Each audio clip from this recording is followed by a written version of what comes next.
Hello दोस्तों, नमस्ते, प्रणाम। और मैं एक गारी गीत गाने जा रही हूँ। कैसा लगेगा कमेंट बॉक्स में जरूर बताना और लाइक सब्सक्राइब करना ना भूलना।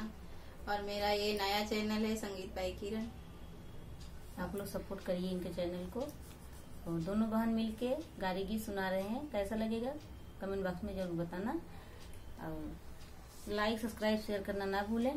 तो चलिए सुनाती हूँ। ससुरु का बहिना हेराई गईन हो, दिया ना लई के हेरई। ससुरु का बहिना हेराई गईन हो, दिया ना लई के हेरई। घरवा में हेरई दुअरवा में हेरई, घरवा में हेरई दुअरवा में हेरई। कोनवा में जाके लुकाई गईन हो, दिया ना लई के हेरई। घरवा में जाके लुकाई गई हो, दिया ना लई के हेरई।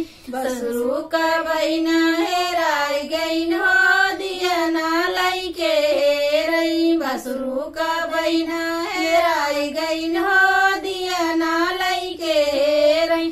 खेतों में हेरई खरियनों में हेरई, खेतों में हेरई खरियनों में हेरई। भुसवा में जाके लुकाई गई हो, दिया ना लई के हेरई। भुसवा में जाके लुकाई गई हो, दिया ना लई के हेरई। देवराव का बहिना हेराई गई हो, दिया ना लई के हेरई। देवरा का बहिना हेराई गई हो, दिया ना लई के हेरई।